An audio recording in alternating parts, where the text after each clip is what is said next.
Taiwan's economy is powering ahead. As a manufacturer of the world's most cutting-edge chips, the economy grew nearly 9% last year. Projections for economic growth in 2026 are being revised upwards. Driving this growth is an artificial intelligence-induced export boom, but heavy dependence on semiconductor exports has gotten some people worried. Taiwan is protected by a silicon shield. Its critical role in the global semiconductor supply chain has allowed the island's economy to thrive, despite the constant threat of a Chinese invasion dragging on growth. The semiconductor sector is a self-ruled island's primary growth engine, linked to vast swaths of the economy: logistics, financial services, technical consulting, and infrastructure investment. If the chip industry is healthy, Taiwan's economy is in good shape. Taiwan is the global leader in semiconductor manufacturing, producing over two-thirds of the world's semiconductors. The next biggest is South Korea, with 12%, the US also with 12%, and China at 8%. It completely dominates the production of advanced leading-edge chips. TSMC manufactures more than 90% of the most sophisticated semiconductors, which are heavily used in AI. Well, behind the growth story in Taiwan, it is really this massive AI boom globally that has fueled the demand on semiconductor products. And of course, if we look deeper into where the demand comes from, a large part indeed comes from the United States because of the massive increase of the investment by a lot of hyperscalers like Microsoft, Amazon, and etc. So this is really the reason behind this stellar performance of Taiwan last year. Taiwan's GDP per capita has consistently surpassed the average in the G20 group of rich nations since 2020. Taiwan has spent decades building this really comprehensive, sophisticated semiconductor industry. The vast majority of the world's most sophisticated chips that you need in everything from electrical vehicles to your smartphone to sophisticated weaponry are made here. And it's particularly because of those exports of those semiconductors, that Taiwan has sustained really quite impressive economic growth over the last few years. Last year, Taiwan clocked in at more than 8.5% GDP growth, and it's estimated at more than 7 for this year, which obviously loads of countries around the world would love to have. Some argue that Taiwan is over-dependent on microchips. The industry accounts for around one-fifth of Taiwanese GDP. Services are 60% of the economy, but this sector is completely intertwined with the microchips industry.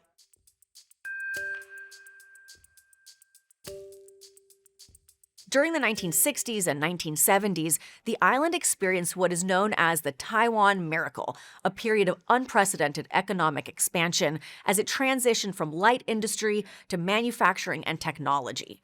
In the 1970s, the government began to develop microchips using technology transfers from the US. The heavy concentration of semiconductor manufacturing in Taiwan makes it a choke point. Days or weeks without their manufacturing would affect the supply and price of everything, from AI products, electronics, and cars. Just look at how the disruption of shipping through the Strait of Hormuz, one of the world's most important oil choke points, is affecting the global economy.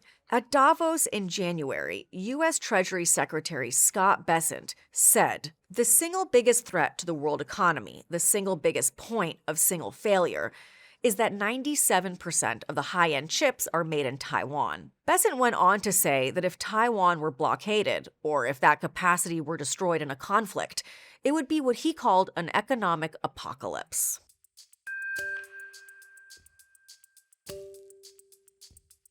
The Trump administration is trying to bring microchip manufacturing back to the United States, and microchips are part of this. Bringing microchip manufacturing to the U.S. is difficult. Construction costs are high, at up to $40 billion per plant, and it can take years to build facilities. Replicating Taiwan's manufacturing ecosystem requires not only capital and equipment. The highly skilled labor isn't there.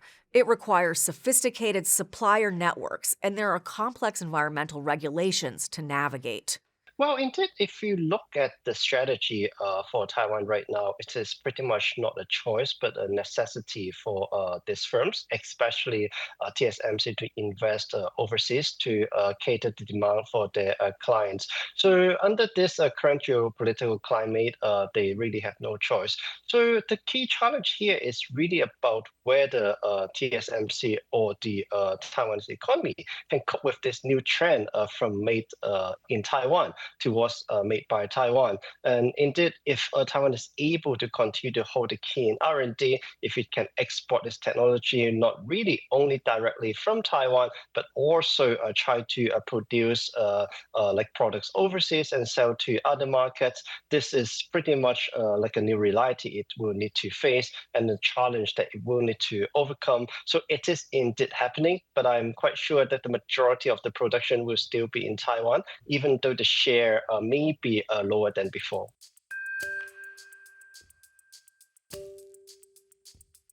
China has accelerated its efforts to build homegrown chip making capacity. Since 2022, the U.S. has been gradually introducing export restrictions on advanced chip manufacturing equipment to China. Since then, China has ratcheted up investment in its domestic semiconductor industry. China's semiconductor self-sufficiency is currently around 33%, but it plans to raise this to 80% by 2030.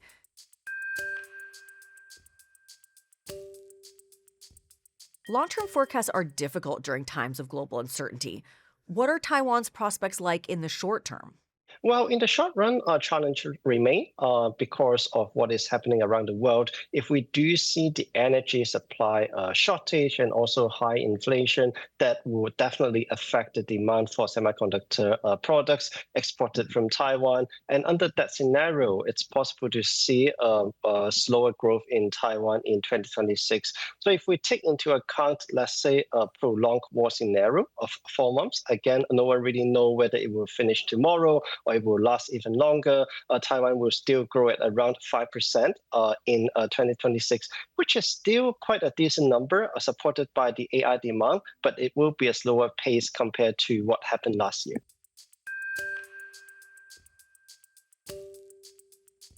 Taiwan has shown how its flexibility has allowed the economy to develop quickly. Taiwan's manufacturing in particular has shown that it's really quite adaptable because a lot of the machine tools that make the machines that make things are made here in Taiwan. So, I mean, during the pandemic, we saw that Taiwan's manufacturing base was able to quickly shift to producing quite a lot of PPE, while other countries around the world were struggling to get their hands of it.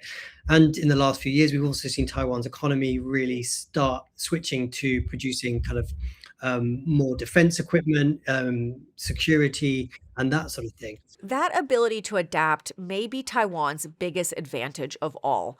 Taiwan has repeatedly reinvented itself in response to global challenge. The challenges are real. The threat of Chinese invasion, global supply chain pressures, and growing competition are all threats. Taiwan's strength may not just be its dominance in chips, but its ability to evolve beyond them.